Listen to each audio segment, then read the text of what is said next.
Ok? Todo mundo pronto? Tá. Então, pessoal, vamos começar a segunda aula do cursão, que vai ser sobre personagens, scripts e sinapses. Certo? Lembrando do que a gente ia falar daquela estrutura básica de fazer junto, né? A ideia é que agora vocês tenham passado por isso. Vocês tenham uma ideia de jogo fixa na cabeça de vocês e vocês tenham uma estrutura básica de como é que a ideia vai rodar com o texto no Godot, também já feito no Godot, certo? Então os nós básicos posicionados, as ideias básicas de como vocês querem estruturar as coisas feitinhas. Se vocês não tiverem feito tudo o que vocês queriam fazer por enquanto na parte do Godot, não se preocupem, porque isso é uma parte que se relaciona muito com a próxima parte, que é a função. E mesmo as pessoas que já fizeram muita coisa, normalmente vão ter que mudar muita coisa quando vocês começarem a implementar as funções do jogo. Certo? Tá. Vamos começar. Sabendo estruturar uma cena, agora a gente vai começar a aprender como é que a gente define o comportamento dessa cena por meio de código. Certo? Me fala uma coisa. Quem aqui nunca programou? Algumas pessoas. Então a gente vai introduzir primeiro algumas ideias básicas de programação. Certo? Também, quem aqui está cursando MC102 agora? Mais pessoas ainda. Vocês me falam, vocês estão até onde? Viram funções já? Não. Então bora ver um pouquinho de funções agora, certo? Então viram for? For é importante, útil for.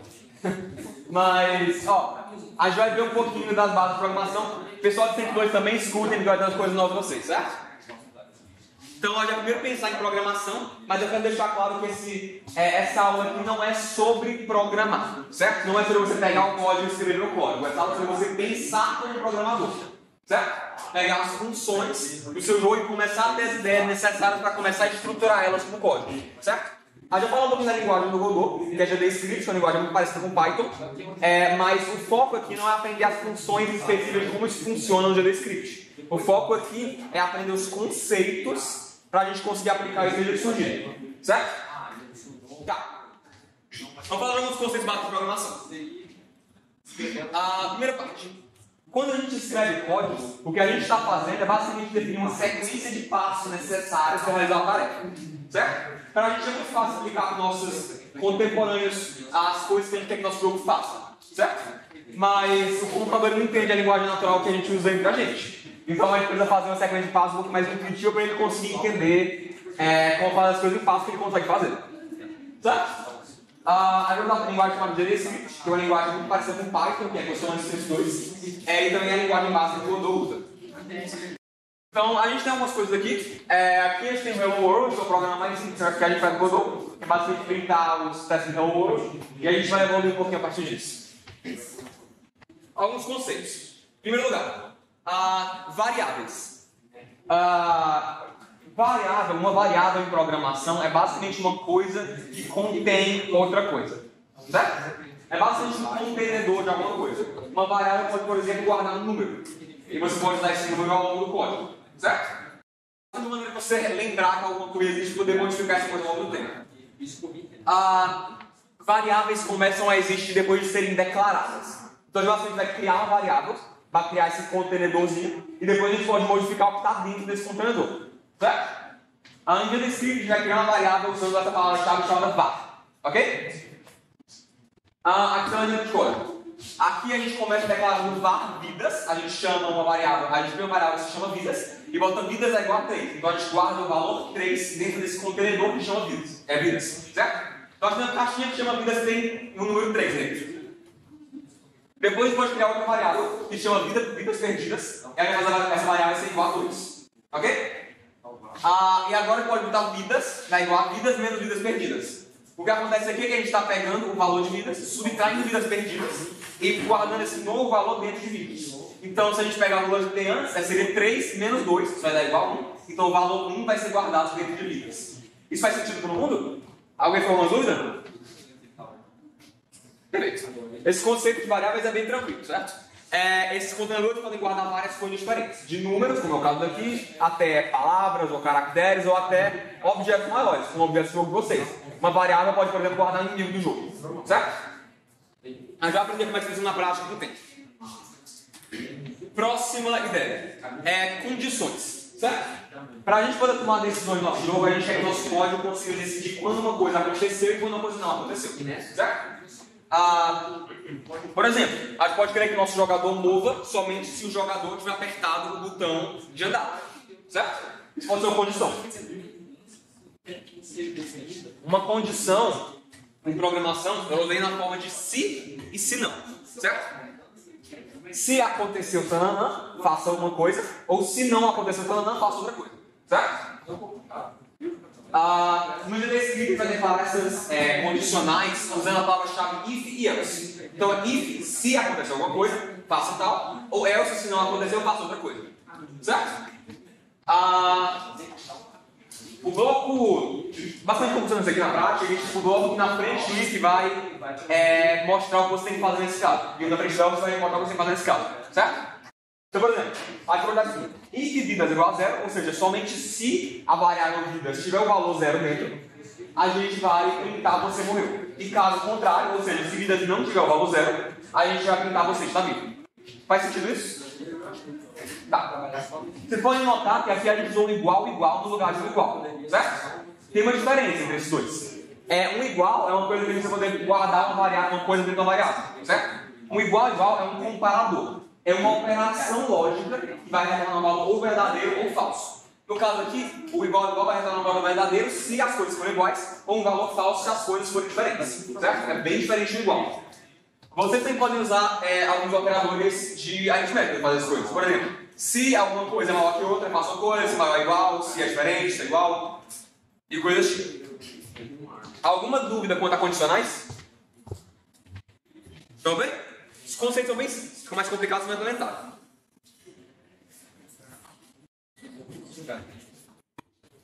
E por último, uma função. Uma função é basicamente um bloco de código que pode ser chamado e executado, certo? Então, por exemplo, se a gente quer fazer uma coisa acontecer múltiplas vezes seguidas, a gente quer ficar fazendo um processo bem parecido várias vezes no nosso código. Muito mais eficiente do que escrever isso 20 vezes no nosso código, a gente escrever uma função que vai ter esse negócio que a gente quer fazer, e depois a gente colocar essa função sendo chamada no local que a gente precisa que ela seja feita. Certo? Isso faz sentido esse conceito básico? Então, basicamente uma função, ela vai fazer alguma coisa e ela pode retornar alguma coisa. E ela também pode receber parâmetros. Também faz uma função de matemática. Por exemplo, se a gente disser, tipo, f de 2 é igual a 5. Certo? Isso é basicamente a gente está dando 2 para ela como parâmetro e isso aí está retornando para a gente o 5. Esse mesmo conceito de funções que a gente vê em gráficos de matemática também se aplica em funções de programação. A gente pode passar parâmetros na função, ela pode dar esse parâmetro fazer alguns tipos de processo interno e depois ela pode ou não retornar um valor para a gente. Certo? No JavaScript a gente vai declarar uma função com a palavra-chave func e a gente vai retornar alguma coisa da função com a palavra return. Alguém falou o nome? Falou. Tá. Bora ver esse exemplo aqui. Por exemplo, num jogo a gente pode muitas vezes ter que tirar as vidas de um personagem. Certo? Se a gente quer fazer isso de múltiplos lugares diferentes, é interessante ter uma função para servir essa funcionalidade. Certo? Então aqui a gente tem uma função. Essa func perder vidas, ela vai receber como parâmetro vidas e vai receber como outro parâmetro vidas a perder. Certo? Então o que ela faz? Ela vai pegar esse valor vidas final e vai fazer isso igual a vidas, que é a quantidade de vidas que você tem atualmente, menos a quantidade de vidas que você tem que perder. Certo? E depois ele vai fazer aquele processo de print que eu tinha visto. Se a quantidade de vidas final for menor ou igual a zero, ele vai printar você morreu. Caso contrário, ele vai printar você ainda está vivo. Depois ele vai retornar esse valor, que é vidas final. Certo? Essa função faz sentido para vocês? Ok. Agora vamos ver onde ela vai ser chamada no código. Vamos supor que a gente define vidas igual a 3 e vidas a perder igual a 2. Certo? Aqui a gente pode chamar perder vidas e mandar esse parâmetro de vidas e esse parâmetro de vidas a perder. Certo? Vamos ver o que vai acontecer aqui. A gente basicamente está passando esse valor de 3 e 2 para essa função de cima. Certo? Então, vidas final vai ser igual a vidas e vidas a perder. Alguém consegue me dizer qual vai ser o valor dessa variável vidas final?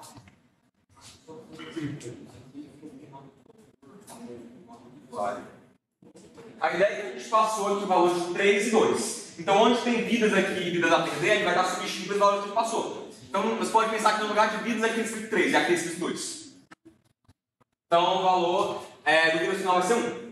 Certo? Faz sentido isso? Então, nesse caso, ele vai perguntar: você morreu ou você ainda está vivo? Está vivo. Está vivo. Também tem outra coisa. Você pode ver que a gente fez vidas igual a perder vidas, certo? Isso significa basicamente que a gente está atribuindo a essa variável vidas o valor de retorno das funções perder vidas, certo? Nesse caso seria vidas final. Então alguém consegue me dizer qual seria o valor contido em vidas depois dessa operação? É 1. Porque ele está retornando esse valor de vida final. E a gente viu que vida final é igual a 1. Então ele basicamente pegando o valor que retornou e tacando aqui dentro. Isso faz sentido? Alguém for concluir essa parte? Tá, perfeito. Ok. Esses são os básicos de programação que eu queria passar para vocês antes da gente começar a fazer as coisas, certo?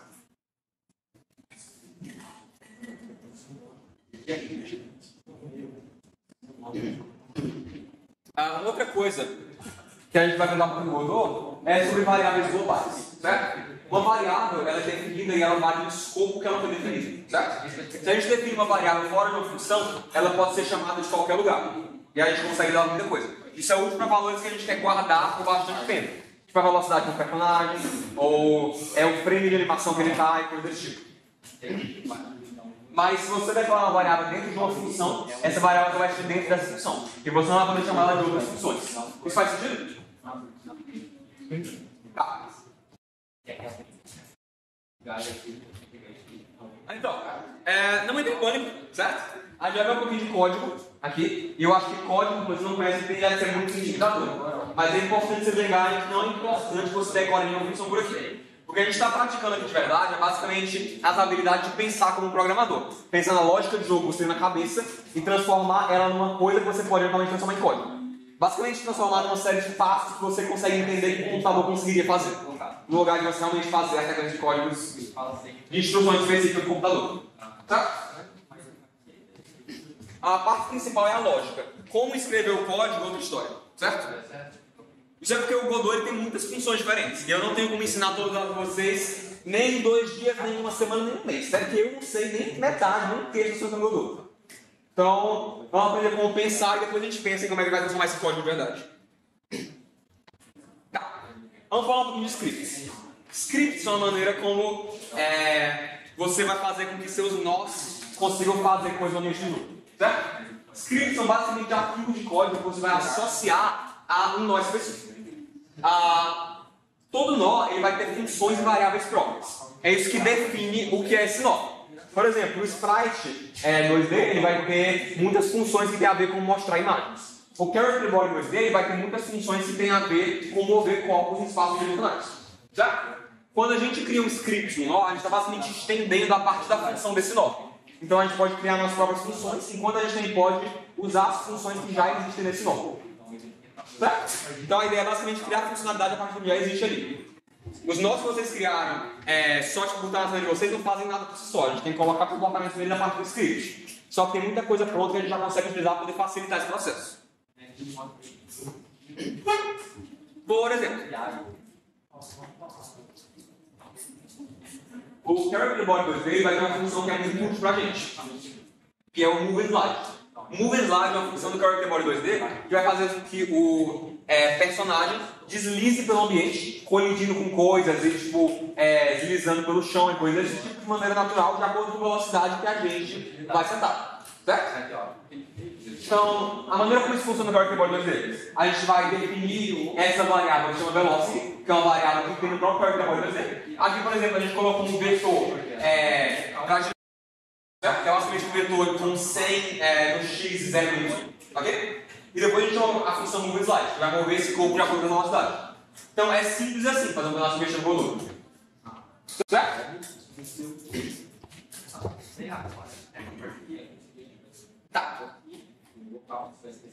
Tá. Então lembrem sempre daquele esquema hierárquico que a gente falou no começo. Né?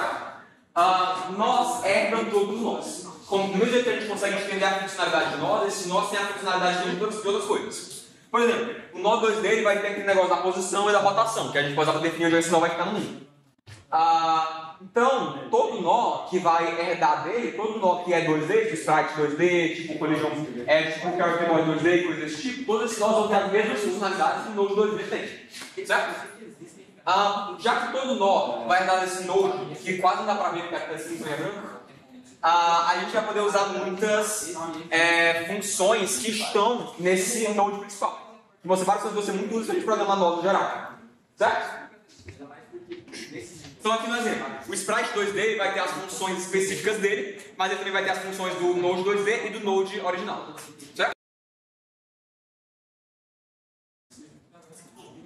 Aqui tem algumas funções importantes que vocês vão ter que usar bastante. São todas as funções que tem no Node original. Então as funções estão disponíveis em todos os corpos, todos os nodes diferentes que eram dele. Primeiro das funções é o ready. O ready é uma função que você pode escrever com underline ready desse jeito. E sempre ela vai ser chamada sempre que o seu nó entrar na cena. Ou seja, ela vai ser chamada assim que começar seu jogo, basicamente. A função ready é muito útil para você conseguir chamar. Para você fazer chamadas para iniciar seu jogo. Por exemplo, colocar os personagens num ponto inicial, iniciar um timer, por exemplo, spawnar inimigos, coisas assim. Certo? Outra função que ele vai ter vai ser o process. O process é uma função que vai ser chamada a cada frame do jogo. Então é uma coisa que vai ser chamada continuamente e você pode estar processamento do lado. São duas coisas que você pode colocar no seu código. A próxima função que vai ser mais usada para renderizar gráficos e ele vai ter um parâmetro esse delta. Esse delta você vai poder usar como o tempo que passou entre o último process. Então quando você chamar o process vai receber um delta. Por exemplo, se o delta for 0.1, sabe que passaram 0.1 segundos desde a última chamada de process. Certo? Oi. A primeira A primeira init vai ter. Primeiro. Também tem uma função chamada init no Godot. É porque o init ele chama quando o script é inicializado. O ready ele chama quando o nó entra em cena. A gente pode, por exemplo, iniciar uma cena pelo código sem colocar ela na cena, sabe? Só tipo inicializar o script dela. Aí chamaria init, só chamaria ready. Não, quem não perguntou isso, ignora isso, não é importante. E por isso tem o Physics Process. O Physics Process ele é igual ao Process. Só que no lugar de chamar em cada frame de renderização, ele vai chamar em cada frame físico do jogo. Então ele é feito para ser mais consistente para processamento físico. Então é tipo, aqui é a renderização, aqui é a física do jogo. Se eu fosse vocês, eu uso a parte de tudo aqui, que é mais fácil. Mas é basicamente isso. Alguma dúvida nas funções? Tudo tranquilo? Tá. Ok. Vamos falar sobre pensar agora. Então, para programar o fluxo padrão do jogo, você tem que pensar no script como se fosse uma máquina que tem entrada e saída. Certo? Nós, como jogadores, fazemos a entrada. A gente vai pressionar os botões, a gente vai controlar o personagem, a gente vai ver as interações que acontecem entre as coisas. E esse script vai ter que fazer alguma coisa, e a partir dessas coisas que a gente interage, que os elementos do jogo interagem entre si, a gente vai poder fazer um processo específico e fazer a saída, que vai ser uma ação relacionada ao jogo. Por exemplo, um personagem se mexer. Por exemplo, um script pode ter meio que como entrada um jogador tocar no inimigo. E como saída, ele tem que ter que o jogador levou dano. É um pouco mais abstrato do que a gente viu tipo, em retorno de funções, mas a ideia principal é essa. Você tem que ter basicamente coisas que reagem às outras coisas. Certo? Seja tipo um jogador reagir à gravidade do universo, ou tipo, um jogador reagir a quando eu aperto o botão da frente, ou uma moeda reagir a quando o jogador coleta as moedas. Certo? Faz tudo isso? Tá. É basicamente assim que a gente tem que pensar. E a gente tem que crescer um pouquinho acima daquela ideia do jogo e começar a pensar exatamente no que o jogo precisa fazer. Não adianta só pensar que você quer tipo, um jogo que tem uma navezinha que anda por aí. Você tem que pensar nos comandos específicos. Como é que ela vai se mexer todo mundo, com que coisa ela vai ter que interagir, e pensar nesse sistema de entrada e saída. O que acontece em resposta àquilo. Certo? Tá. Vamos falar primeiro de processos contínuos, certo? Vamos falar um pouquinho do jogo do Gamuto, que a gente falou na aula passada. O Gamuto, ele tem que responder à ação do jogador. O que acontece nesse jogo é basicamente que o botão direito vai causar o Gamuto para andar para a direita, o botão esquerdo vai fazer com que o Gamuto ande para a esquerda, e o botão de ação vai poder fazer com que o Gamuto pule, certo? Esses são os verbos básicos do nosso jogo. Além disso, o Gamuto vai dar forças externas que não estão no controle do jogador. O Gamuto ele vai constantemente jogado para baixo, pela gravidade do mundo, certo? Então, esses são basicamente os elementos básicos que a gente tem que pensar quando é programa coisa desse tipo. A gente vai usar uma velocidade para programar esse Gamuto, certo? Vamos pensar um pouquinho em vetores. Vocês estão fazendo, tem muita gente fazendo álgebra, não. Qual o nome? Geometria analítica agora. Quem faz geometria analítica? Quem está fazendo geometria analítica levantar um pouco. Ok. Então vamos praticar um pouquinho agora, tá? Basicamente, a gente tem a velocidade do Gamuto dependendo do que o jogador faz, certo? Então a gente vai pensar um pouco em vetores. Que direção a gente quer que ele se mexa, como é que a gente quer que ele se mexa no ambiente. O Godot, ele é um pouquinho diferente. Porque os gráficos que vocês viram antes de entrar na faculdade, provavelmente eram todos com Y virado para cima, certo? Mas em computação, o padrão que a gente tem é fazer o Y virado para baixo. Não vou explicar porquê. Quando vocês virem matrizes em MC2, vocês vão ver porquê. Mas essa é a ideia, certo? A gente vai ter um X para a direita e Y para baixo, certo? Então o vetor para cima vai ser com Y negativo, no lugar de Y positivo. Ok? Vamos lá. A direção que o jogador vai estar andando, a velocidade dele vai ter dois componentes. Vai ter um componente no eixo X, que vai ser para onde ele está andando, certo? E aí a gente vai ter um componente no eixo Y, que vai ser quando ele pula e também o efeito da gravidade na velocidade dele. Certo? A velocidade final é a soma de Vx com Vy. Então é basicamente isso. A gente tem a velocidade de X, a gente tem a velocidade de Y, e juntando as duas já consegue a velocidade final. Ok? A maneira que nós vamos fazer isso é que a gente tem que, a cada momento do jogo, definir a velocidade do jogador e mover de acordo com ela. Certo? Vocês podem ver que quando o Gamuto se mexe é de maneira contínua, certo? Isso não é mágica. A maneira como isso funciona é que a cada frame que a gente está vendo do jogo, a cada segundo que a gente consegue ver do jogo, o computador está processando aquilo para calcular a posição exata do jogador naquele frame que a gente está vendo. Certo? Então isso é um processo que acontece a cada frame do jogo, coisa que roda continuamente. Certo?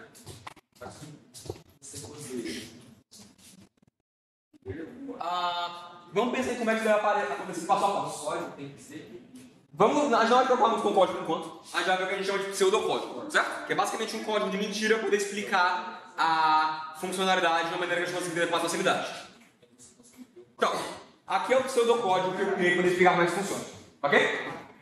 Temos algumas partes específicas. A gente vai fazer aqui com calma, tá? Em primeiro lugar, a movimentação do eixo X. A gente tem os botões que agora pode apertar, certo? Se a direita de apertado, haja na velocidade do X positivo, que é para a direita. Se a esquerda de apertado, haja na velocidade do X negativo, que é para a esquerda. Se nenhum de apertado, a gente vai zerar a velocidade do X. Isso faz sentido para todo mundo? Tá. Próxima parte. Agora a gente vai programar um personagem, certo? Se o botão de ação estiver apertado e o personagem estiver no chão, a gente vai dar uma velocidade do Y negativo, que é para cima. Certo? Isso faz sentido? Perfeito. E agora, por último, a gente vai aplicar a gravidade à velocidade, que é basicamente mover a velocidade um pouquinho para baixo a cada frame, para poder fazer um derivado acelerando. Certo? E por último, a gente vai fazer o personagem se mover de acordo com a velocidade. Ok? Essa ideia faz de vocês? Vocês conseguem entender como é que você viraria o movimento do moço?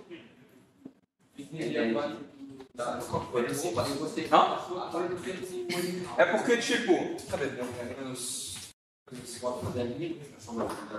É porque o gráfico do jogo ele funciona assim, certo? Ele é... X vai ser positivo, certo? E o Y vai ser para baixo. Ok? Então, se a gente quer um vetor para cima, a gente não vai fazer Y positivo, vai fazer Y negativo. O vetor vai ser assim. Então, seria tipo aqui 0 e depois o vetor... Seria 0 e depois um valor específico aqui negativo, menos 5. Sabe?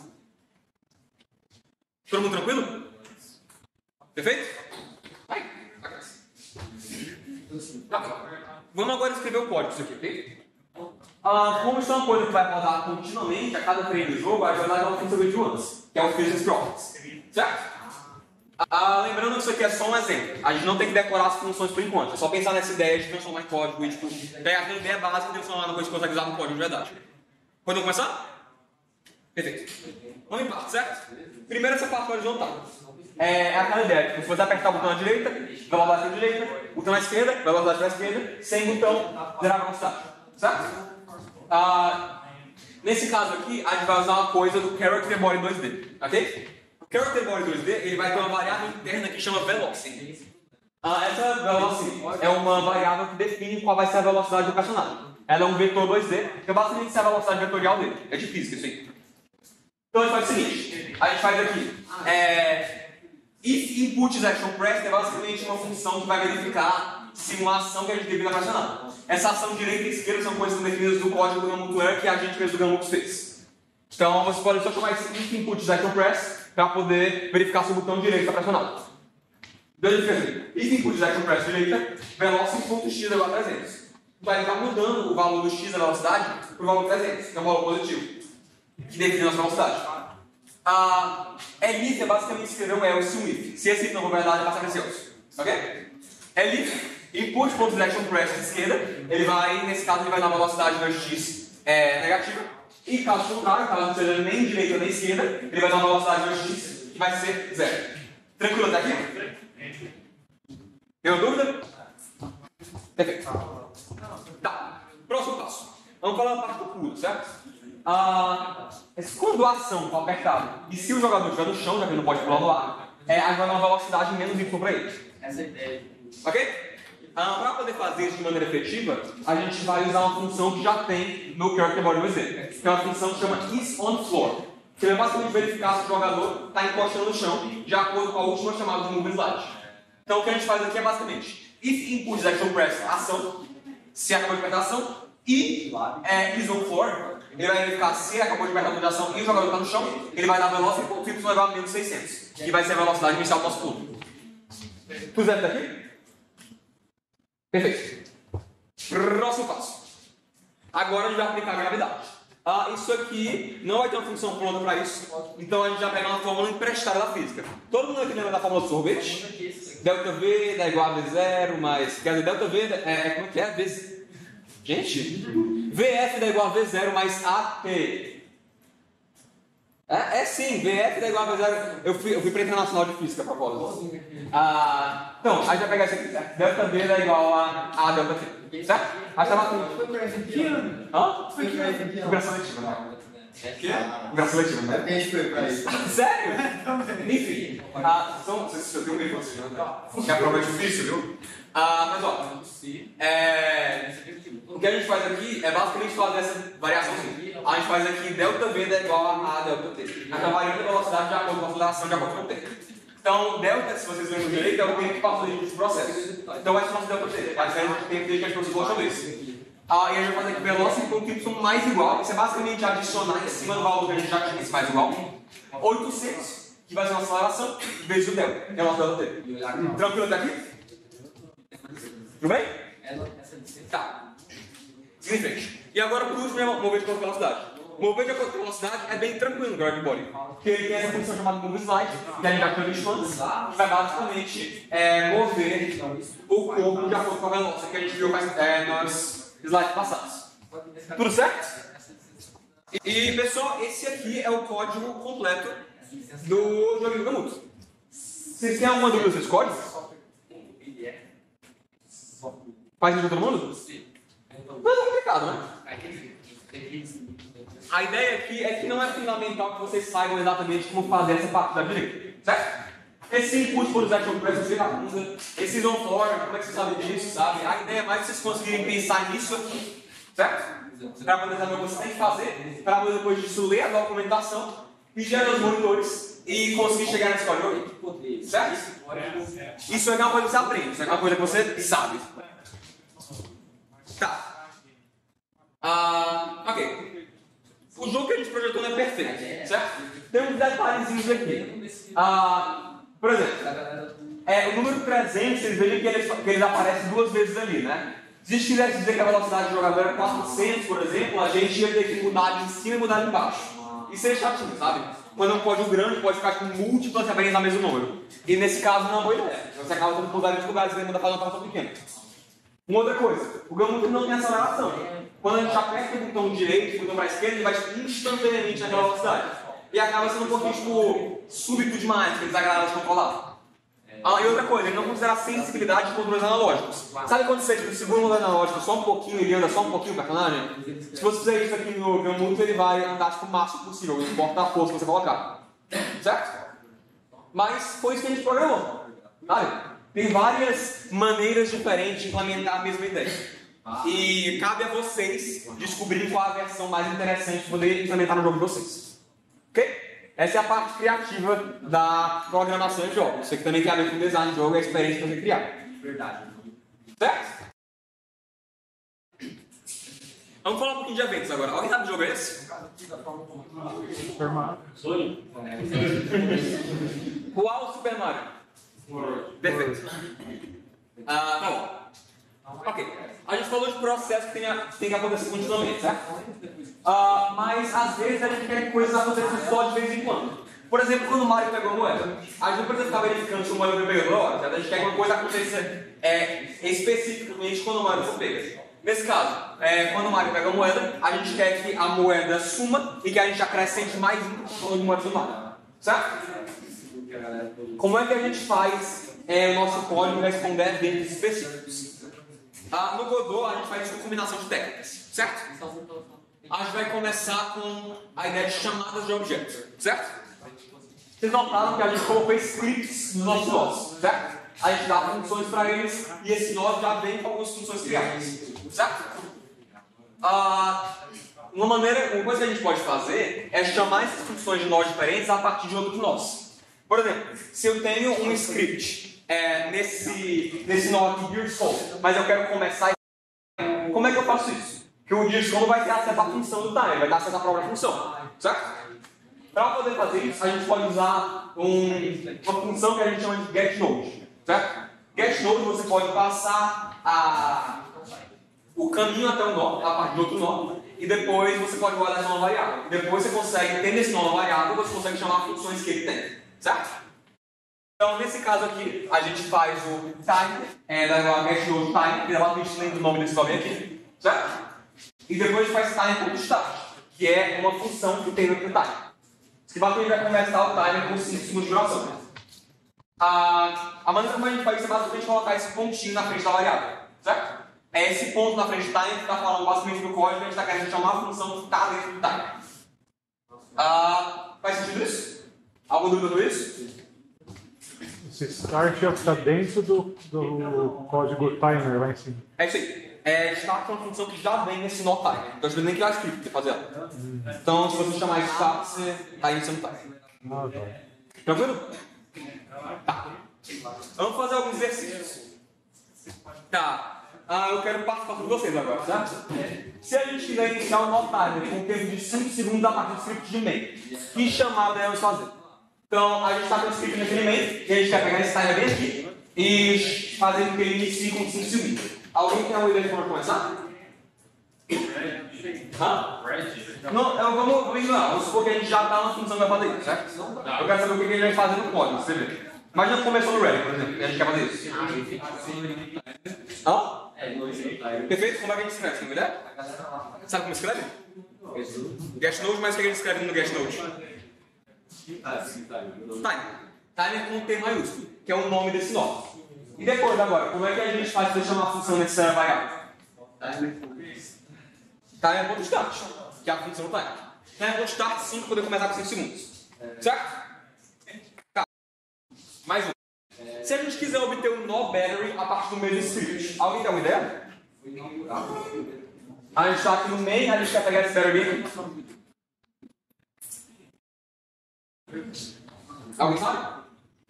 Mesma coisa, só mudar o nome? O nome seria o quê? Battery? Não seria battery. Sabe por quê? Porque a maneira como o GetNode funciona é que ele vai procurar a partir do filho do nó.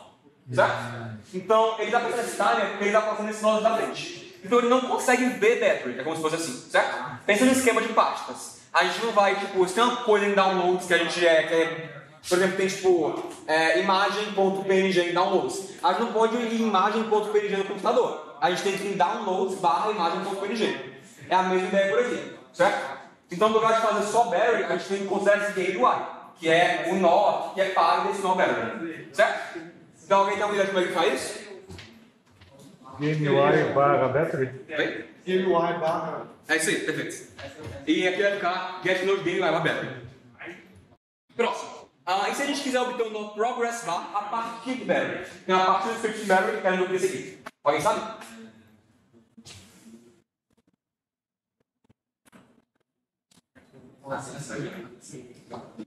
No get no progress bar.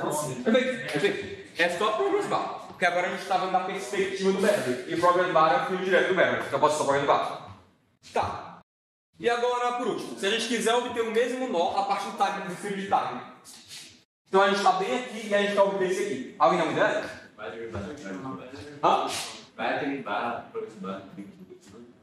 Não. Porque o time, ele está vendo só os fios dele. 2 pontos primeiro. 2 pontos primeiro. Então, tipo, o time está vendo só os fios dele, ele não consegue chegar em nada a partir daqui. A gente tem que primeiro voltar para cima. Então, o que a gente faz é primeiro vir para cá, para depois vir para cá. Certo? A maneira como a gente vai para o nó de cima é usando esse ponto bar. Então, ponto bar é basicamente dizer, tipo, volta para cá e vem para cá. Certo? Alguma dúvida sobre pegar nós? Tem como pegar o direto do dente, Conosco? pegar o caminho sobre o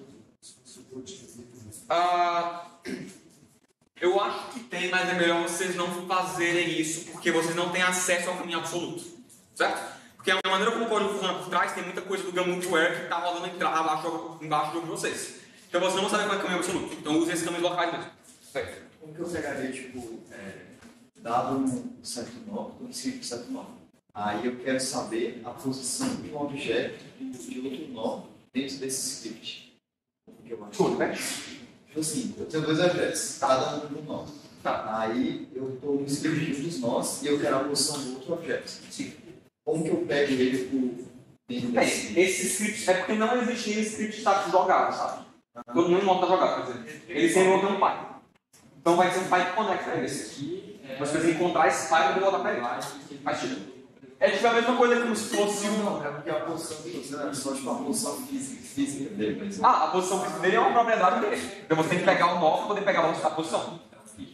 Faz sentido? Você poderia fazer, tipo, pega esse nó e faz nó por position. Aí você vai pegar a posição. Faz sentido?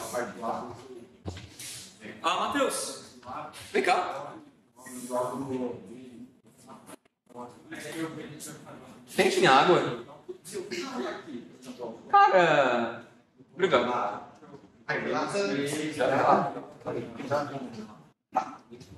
Tudo bem? Estão tranquilos sobre chamada de objetos? Perfeito. Tá. Um outro detalhe aqui é que getNode é bem longuinho, certo? E vocês vão ter que dar espaço junto. Então, no lugar do getNode, vocês podem usar a cifra, certo? Que é basicamente a mesma coisa. getNode timer é a mesma coisa que cifra timer. Ok? Essa é uma maneira de deixar seu código mais, tipo, simplesinho. É aquela parte que o pessoal que programa o Godot faz. Tá, enfim. Vamos falar sobre sinais, certo? Sinais é como fazer realmente uma coisa responder a um evento específico.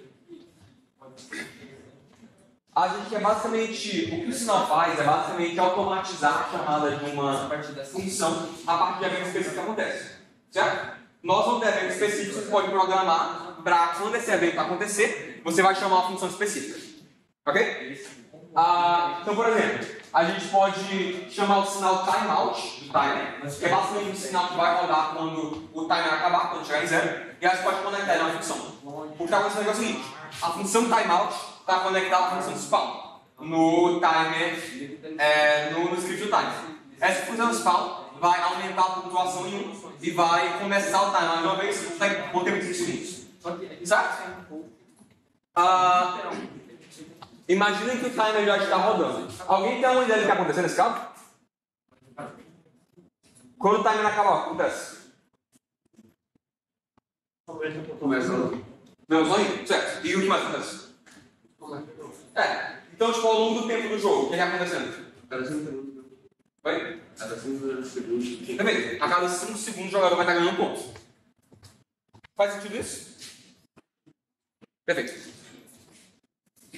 Alguém conhece esse jogo? Dandara. Vocês têm que jogar esse, viu? Brasileiro, muito bom. Sinais funcionam em combinação com o chamado de objetos para poder fazer as coisas acontecerem quando outras coisas acontecerem. Certo? Para poder implementar, por exemplo, esses tiros de Dandara. Você basicamente quer fazer esses tiros e quando eles tocam num inimigo, eles vão desaparecer da linha inimigo. Certo? Então o que a gente faz é o seguinte, a gente vai conectar uma função, por exemplo, a gente poderia implementar esses tiros como áreas 2D, para poder detectar quando a coisa entra nelas, e a gente vai pegar o sinal que a área 2D tem para quando a pessoa entra nela e conectar a uma função. Então, basicamente, quando o tiro entrar em alguma outra coisa, a função vai ser chamada. E nessa função vai ser chamada, a gente pode fazer os comandos de causar dano no inimigo e também de fazer o tiro deletado. Faz sentido isso?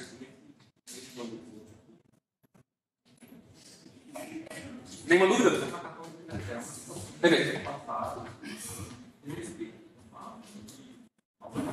Tá. Então, é basicamente isso, certo? Para criar um jogo, você precisa pensar em dois aspectos diferentes. Primeiro vai ser um momento a momento no jogo. São basicamente processos que acontecem constantemente no jogo. Normalmente, a maneira como o personagem se mexe, como ele responde a entrada do jogador, e esse tipo de coisa. São coisas que estejam sempre rodando. Esse tipo de coisa normalmente vai acontecer nas funções process e pivot process. E também outros eventos do jogo. São coisas que devem acontecer somente quando condições específicas são incumpridas. Então, por exemplo, quando você tocar no inimigo, você quer chamar uma função para levar dano. Você quer uma bomba exploda quando tem terminal, você quer uma moeda seja coletada quando você tocar nela, e coisas desse tipo. Isso é normalmente implementado nos sinais chamados de objetos. Tranquilo? Alguma dúvida sobre essas ideias de implementação? Perfeito. Tá. Agora vamos praticar um pouquinho, certo? Aqui tem 3 exemplos de jogos que eu quero que vocês me ajudem a criar tanto o momento dele, quanto os eventos que ele precisa responder.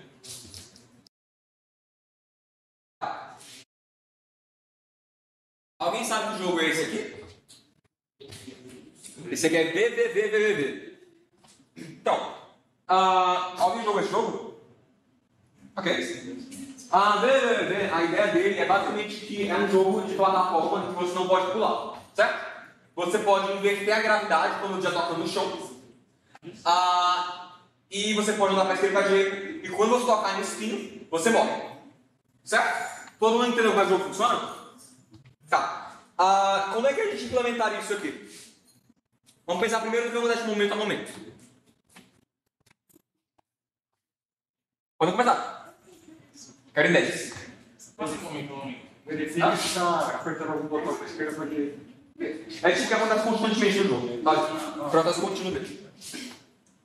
Certo. Primeiro a gente vai verificar, fazer aquela mesma ideia do Gamut do jogo do Gamut. Que a gente vai verificar se a esquerda estiver apertada, vai ganhar velocidade para a esquerda. Se a direita estiver apertada, ganha velocidade para a direita. E é isso. Você aperta em pular e ganha velocidade pra cima. Pode ser. Se apertar em pular, ganha velocidade para cima. A maneira como eu escrevi aqui foi se o botão de gravidade for apertado, a gente inverteria a gravidade. E depois a gente pode aplicar a gravidade na direção da gravidade. Basicamente fazer com que a velocidade mude. Mas agora que você falou, eu acho que o VV é implementado com velocidade fixa de queda. Então eu acho que é mais parecido com o que você falou, na verdade. É um pouco complicado. Então eu acho que a maneira como isso funciona é literalmente só isso, ele muda a velocidade. Então eu falei errado aqui. Tá, perfeito. E por último, a gente vai ter que mover o personagem de acordo com a velocidade que ele setou. Então, mover com a velocidade. Tranquilo? Oi. Nesse caso, para inverter a queda, né, essa velocidade de teste para baixo, fazer ela esse menos 1, e só ficando no sinal. Poderia fazer isso? A ideia é que, como você implementar isso, é secundário, sabe? A ideia primeiro é saber o que você tem que fazer. E depois que você tem essa ideia, você pode transformar em código. A maneira de implementar isso seria basicamente multiplicar a velocidade por menos 1. E fazer com que ela fique troca de direção. Tá. Tem algum evento nesse jogo que a gente tem que responder? Tocar o espinho. Muitas pessoas. Mas sim, é basicamente isso. Quando o jogador tocar no espinho, matar o personagem. Certo? Tranquilo? Alguma dúvida sobre isso aí? Eu tenho uma dúvida que é recorrente de jogo, porque, por exemplo, quando tocar um espino, o personagem morre. Só que você tem que rodar um script para saber se está tocando um espino, certo? Sim. Só que você não tem que rodar esse script a todo momento para saber, tipo, para saber se ele está tocando um espino ou não? É tipo, o Godot faz isso internamente, sabe? O Godot faz a detecção automaticamente.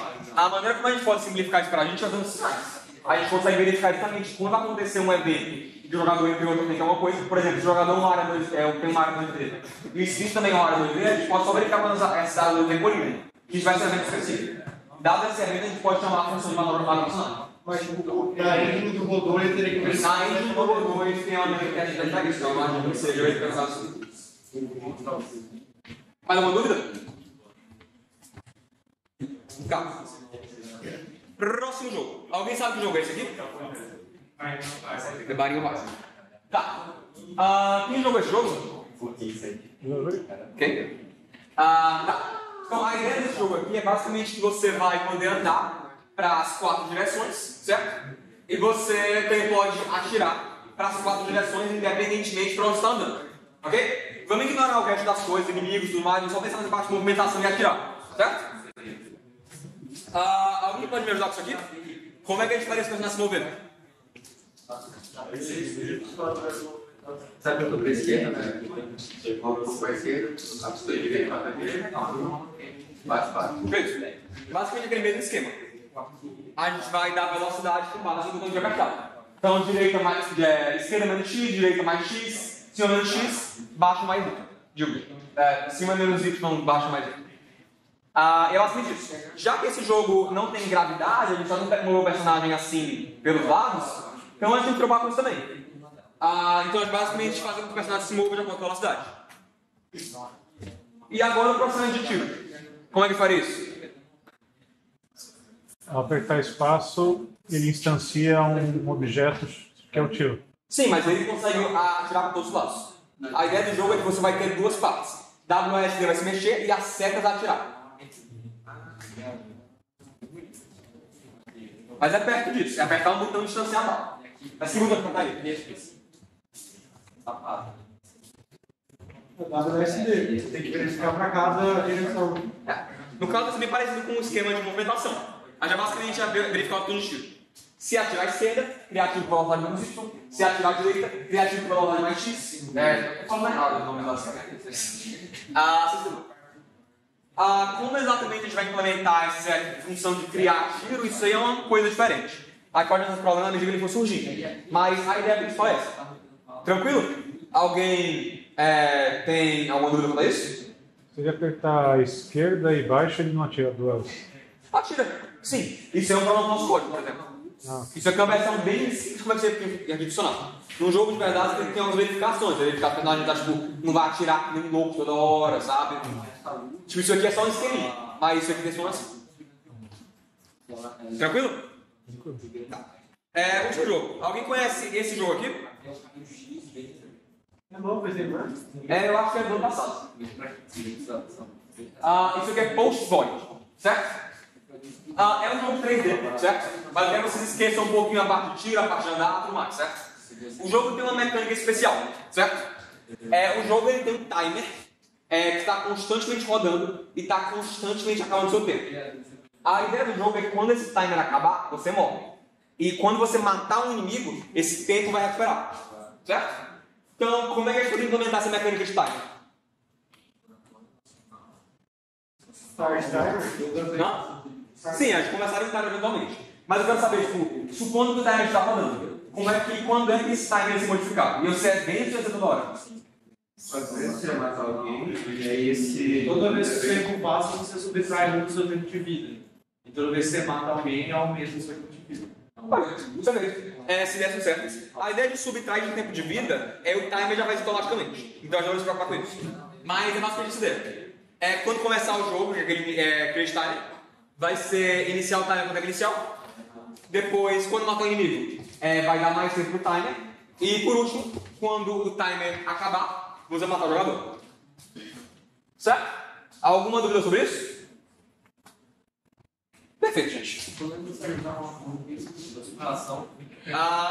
É basicamente isso.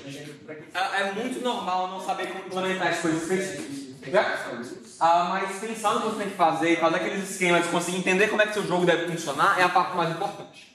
Certo? Então a ideia é que vocês consigam pensar no jogo de vocês, pensar em como deve ser o esquema e com a ajuda tanto da documentação quanto dos monitores, vocês consigam transformar esse código que faz o jogo rodar. certo? Não tenham medo de procurar a documentação, certo? Tá com a documentação e fazer perguntas para os outros é como literalmente todo mundo programa. Então, façam perguntas, muito importante. E é basicamente isso, gente. Eu vou fazer essa parte na prática no Google, mas é assim que funciona. Então, agora a gente vai estar aqui até 9 da noite, ou talvez um pouquinho mais, né? Para vocês poderem ficar aqui e começar a implementar a funcionalidade do jogo de vocês. Tranquilo? Alguma dúvida? Perfeito, gente. Pois vamos dar uma olhada em como funciona no Google.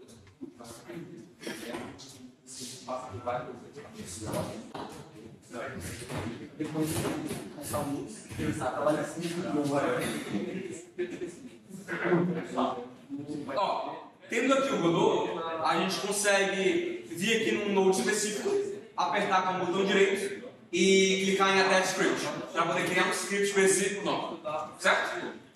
Vai aparecer essa telinha aqui, vocês podem apertar nessa pasta e decidir onde vai ser salvo esse script. Ok? Lembrem que vocês têm que salvar o script na pasta de vocês, senão não vai ser mandado quando a gente fizer o jogo completo. Ok? Então eu escolho bem aqui para criar o script. Aqui eu posso dar o nome, tá? Porque eu devo deixar assim. Open. Depois eu clico em Create. E aqui a gente vai ter o script básico. O goleiro vai começar com outras coisas, mas vocês podem deletar isso que vocês quiserem, certo?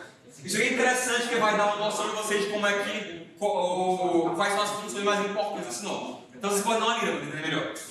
Mas eu posso apagar aqui. Posso apagar aqui. Posso apagar aqui, posso apagar aqui, posso apagar aqui.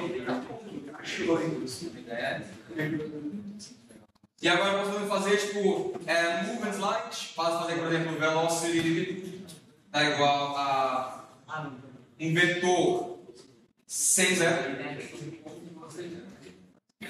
Escrever aqui movement light. E alguém sabe me dizer o que você vai fazer?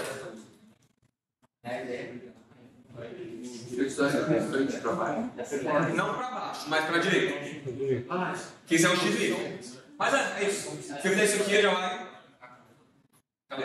Então, tem vários eleitores. O Camus está se mexendo para a gente constantemente. Faz sentido isso? E a próxima parte é o seguinte: a gente pode criar um sinal vindo aqui, apertando logo que a gente quer criar um sinal, clicando em Node. Deixa eu botar aqui alguma coisa. Por exemplo, se eu colocar aqui uma área 2D. Botar aqui uma. Escolher um jeito. Botar essa coisa lá pra frente. Cadê? Cadê a pausa? Vai aumentar. Deixar essa coisa bem aqui. Botar os práticos do Gamus Snap, acho que conseguir ver alguma coisa.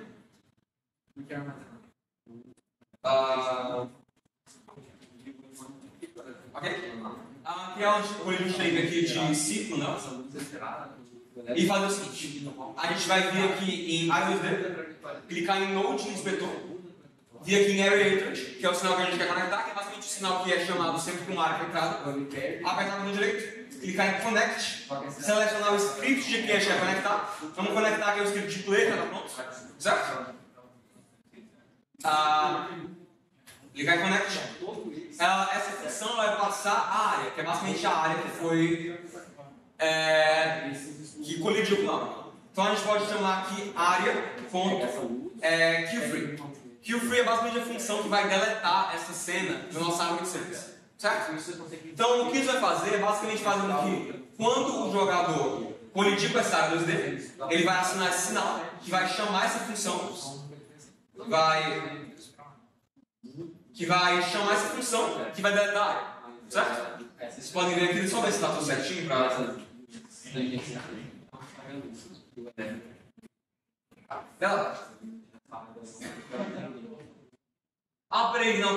errado.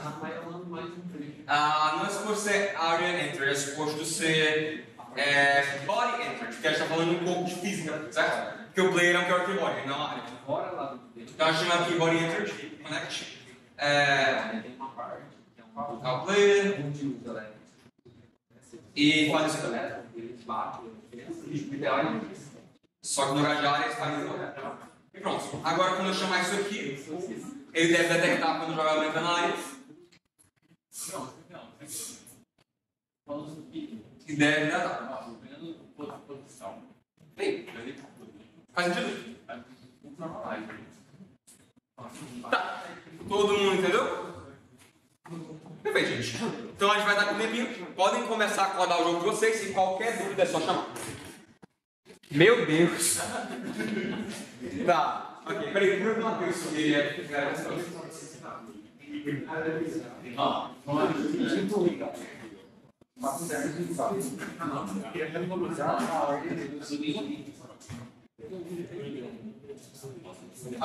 ficou assim, nossa hora oficial de final é 21 horas, certo? Hoje a minha volta amanhã 21 horas. Pode fazer mais se quiser, isso é claro para vocês. Mas é isso, certo? Na verdade, vou lembrar mais 9 horas.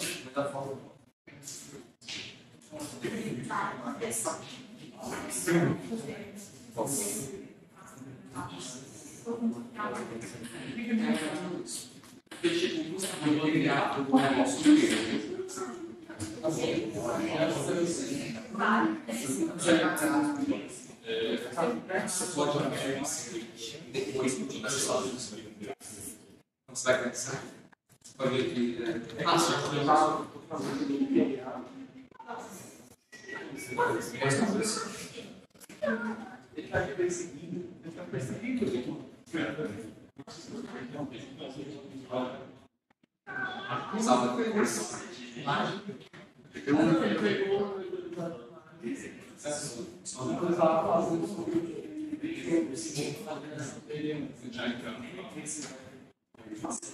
Um exemplo, porque para isso.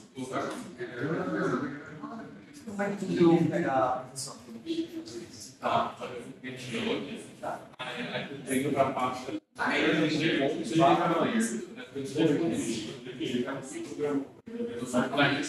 agora tudo eu faço melhor sempre Problema, ele cola.